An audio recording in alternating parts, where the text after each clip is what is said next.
El 1 de septiembre de 1982 en el Palacio Legislativo de San Lázaro.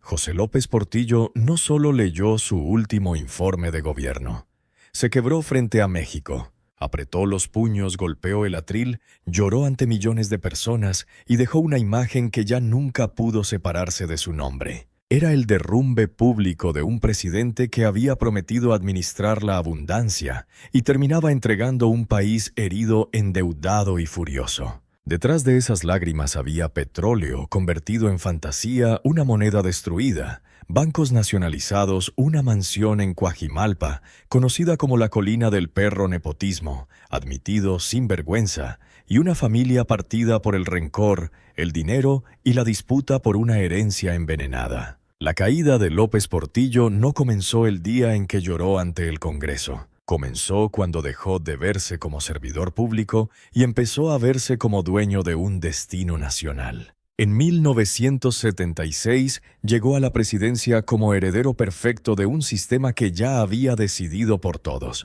México venía cansado del sexenio de Luis Echeverría con inflación, desconfianza y una sensación de desorden que pesaba sobre la vida diaria. En ese ambiente apareció con porte elegante, voz grave, lenguaje culto y una seguridad casi teatral. Entonces llegó el petróleo. A finales de los años 70, los grandes yacimientos en el Golfo de México hicieron que el gobierno creyera estar frente a una riqueza casi inagotable. Entraba dinero. Los bancos extranjeros ofrecían crédito. Los empresarios se acercaban. Los diplomáticos celebraban a México como si el futuro ya estuviera garantizado. López Portillo recibió esa bonanza y la convirtió en una confirmación personal. No se vio como un presidente afortunado, se vio como el hombre elegido para conducir a México a una era nueva. La primera señal oscura apareció antes de que tomara posesión. El 29 de noviembre de 1976, pocos días antes del inicio de su gobierno, según reportes posteriores sobre documentos desclasificados, circulaba una nota de inteligencia que volvió a encender sospechas sobre supuestas cercanías con aparatos de inteligencia estadounidenses. El hombre que en público se presentaba como símbolo del nacionalismo mexicano quedaba en esos reportes bajo la sombra de posibles lealtades dobles. Pero la grieta visible fue otra. Se levantó con concreto lujo, vigilancia y silencio. Mientras México dependía cada vez más del petróleo y de los créditos, López Portillo mandó construir su propio monumento personal. No una casa discreta, un complejo enorme en Lomas de Vista Hermosa en Coajimalpa que terminó conocido como la Colina del Perro. El nombre no era cariñoso, era una acusación popular. Aquella propiedad fue descrita como una fortaleza de lujo, con mansiones, biblioteca, alberca techada, caminos privados y vigilancia militar. No simples guardias. Soldados. Todo alrededor de un espacio que parecía menos la casa de un funcionario temporal que el castillo de un hombre convencido de que el poder prestado podía convertirse en propiedad privada. Lo más brutal era el contraste. Cerca de ese lujo, muchas colonias seguían sin agua potable, sin drenaje y sin servicios básicos. De un lado estaba el exceso. Del otro, la precariedad. Los reportes hablaron de más de 20 habitaciones de una biblioteca capaz de albergar decenas de miles de libros de infraestructura eléctrica propia de vías de acceso y de obras pensadas para proteger el capricho de una familia presidencial. En esa mansión se resumía una enfermedad del poder. El Estado ya no era responsabilidad. Era una caja abierta al servicio de una imagen personal. Cuando el escándalo comenzó a crecer, López Portillo negó, minimizó y se defendió. En su último informe dijo que se iba con las manos limpias. Esa frase quedó flotando como una provocación porque mientras él hablaba de limpieza, el país veía una herida económica y un gobierno que había confundido grandeza con derroche. El veneno no se quedó en la política, entró en la casa.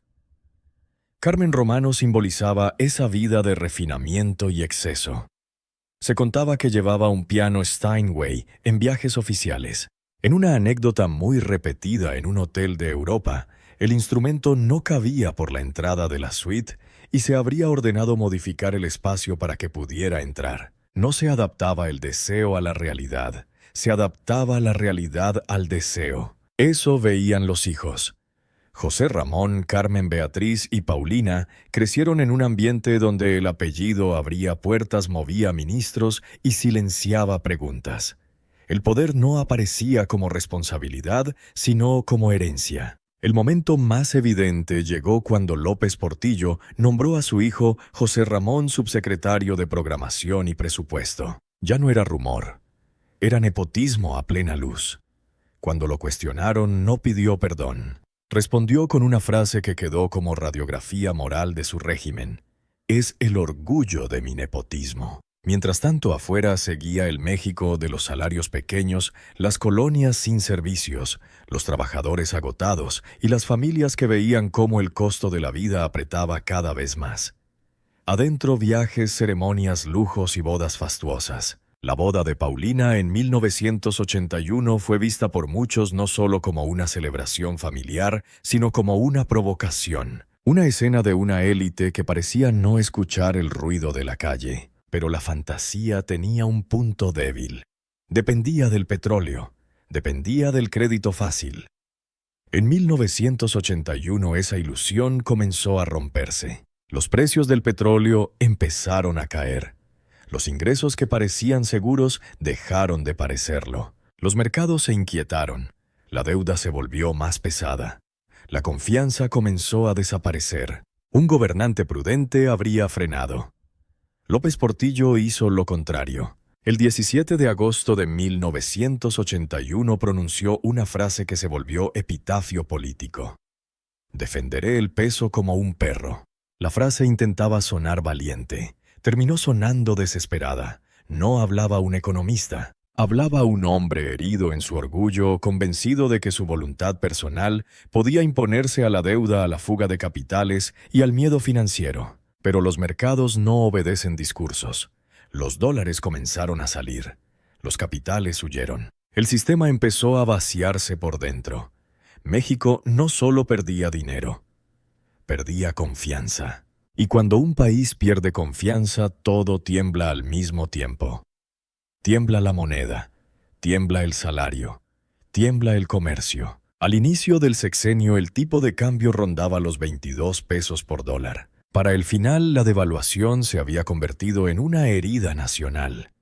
La inflación asfixiaba. La deuda externa alimentada por la ilusión petrolera y los préstamos fáciles alcanzó niveles brutales. La tragedia no estaba solamente en las cifras, estaba en la vida diaria. Un trabajador cobraba un salario que perdía valor antes de llegar a casa. Una madre iba al mercado y descubría que el dinero ya no compraba lo mismo. Un comerciante no sabía a qué precio vender al día siguiente. Una familia que había ahorrado durante años veía cómo sus esfuerzos se deshacían en meses. Entonces llegó el acto final del sexenio. El 1 de septiembre de 1982, en su último informe, López Portillo anunció la nacionalización de la banca. Señaló culpables. Habló de saqueo. Se presentó como si viniera a castigar a quienes habían vaciado al país. Esa fue una de las escenas más crueles de la historia política mexicana.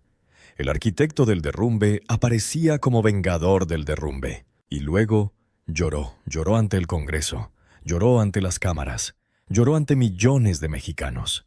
Pero las lágrimas no devolvieron los ahorros, no repararon la deuda, no borraron los excesos, no hicieron desaparecer la mansión, el nepotismo, los créditos, ni la arrogancia. El país ya estaba herido y el apellido López Portillo empezaba a cargar una marca que no se borraría. Después de 1982 no vino una caída inmediata frente a un tribunal. Vino algo más lento y más humillante para alguien como él. Vino la pérdida de admiración. El hombre que había vivido rodeado de aplausos empezó a convertirse en un nombre incómodo. Dejó de ser el presidente poderoso y pasó a ser el símbolo de una catástrofe. Se decía que en algunos restaurantes la gente le ladraba cuando lo veía entrar, recordándole con burla la frase sobre defender el peso como un perro. En 1984 apareció Sasha Montenegro. Era joven, famosa, llamativa y casi 3 décadas menor que él. La relación no fue solamente amorosa, fue también un intento de volver a sentirse deseado y poderoso. Mientras muchos mexicanos lo recordaban como el presidente del colapso, él parecía buscar una nueva imagen, una forma de escapar de la decadencia a través de una mujer que representaba brillo, juventud y escándalo. Pero esa relación no fue discreta. Se exhibió, se comentó, se volvió espectáculo. Y ocurrió mientras Carmen Romano seguía viva. Para sus hijos mayores aquella exposición fue otra fractura. Confirmaba algo que quizá ya sabían desde hacía años. Su padre parecía pertenecer solo a sí mismo. Con Sasha tuvo 2 hijos. Nabila nació en 1985. Alexander nació en 1990. Era una segunda familia, una segunda escena, una segunda oportunidad para repetir viejos errores con nuevos nombres. En 1999, López Portillo sufrió una embolia. El hombre que antes montaba a caballo, boxeaba y posaba con fuerza empezó a apagarse. La salud se quebró. La autonomía se perdió. La silla de ruedas reemplazó la imagen viril. En el año 2000 murió Carmen Romano. Apenas un mes después, López Portillo celebró matrimonio religioso con Sasha Montenegro. La prisa por legitimar esa relación no calmó nada. Al contrario, abrió una fase más dura de la guerra familiar. En el centro estaba la colina del perro. López Portillo decidió donarla a Sasha. Para los hijos mayores aquello fue una humillación adicional. No era solo una casa, era el símbolo de una vida entera. La primera familia y la segunda familia entraron entonces en una lógica de combate.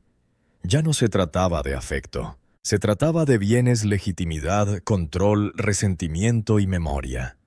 López Portillo seguía en el centro, pero ya no como patriarca. Era un anciano enfermo atrapado entre los escombros de todo lo que él mismo había construido. A comienzos de 2004 tenía 83 años. Su cuerpo estaba devastado. La enfermedad era una sucesión de recaídas, tratamientos, silencios y dependencias. Pero lo más humillante era que esa fragilidad ocurría en medio de en medio de una guerra doméstica. La relación con Sasha Montenegro se había deteriorado hasta derivar en una disputa de divorcio. Se hablaba de maltrato, gritos, empujones, humillaciones y una lucha feroz por los bienes. Sasha rechazó esas acusaciones. Presentó otra versión. Afirmó que sus hijos mayores lo rodeaban y lo influían. También dijo que lo empujaban contra ella con la intención de recuperar lo perdido. A esas alturas, lo terrible era ver a un expresidente convertido en centro de una pelea donde cada bando decía protegerlo mientras lo usaba como arma contra el otro. El 16 de febrero de 2004 fue ingresado de urgencia al Hospital Ángeles del Pedregal en la Ciudad de México. Primero fue una bronquitis. Después llegaron las complicaciones. Neumonía. Insuficiencia respiratoria, problemas renales, el corazón cediendo. Afuera del cuarto seguían las tensiones, los rumores, los viejos agravios y la disputa por quién podía entrar, quién podía decidir y quién tenía derecho a reclamar cercanía. Murió el 17 de febrero de 2004 a las 8:15 de la noche. La causa médica fue insuficiencia cardíaca derivada de una neumonía. Pero la causa profunda venía de mucho más atrás. Venía de los años de arrogancia, de las traiciones, de la soledad, fabricada por sus propias decisiones, de la costumbre de tratar a las personas como extensiones de su poder, hasta que un día ya no quedó poder suficiente para sostener nada. Murió despojado. Despojado de admiración. Despojado de autoridad.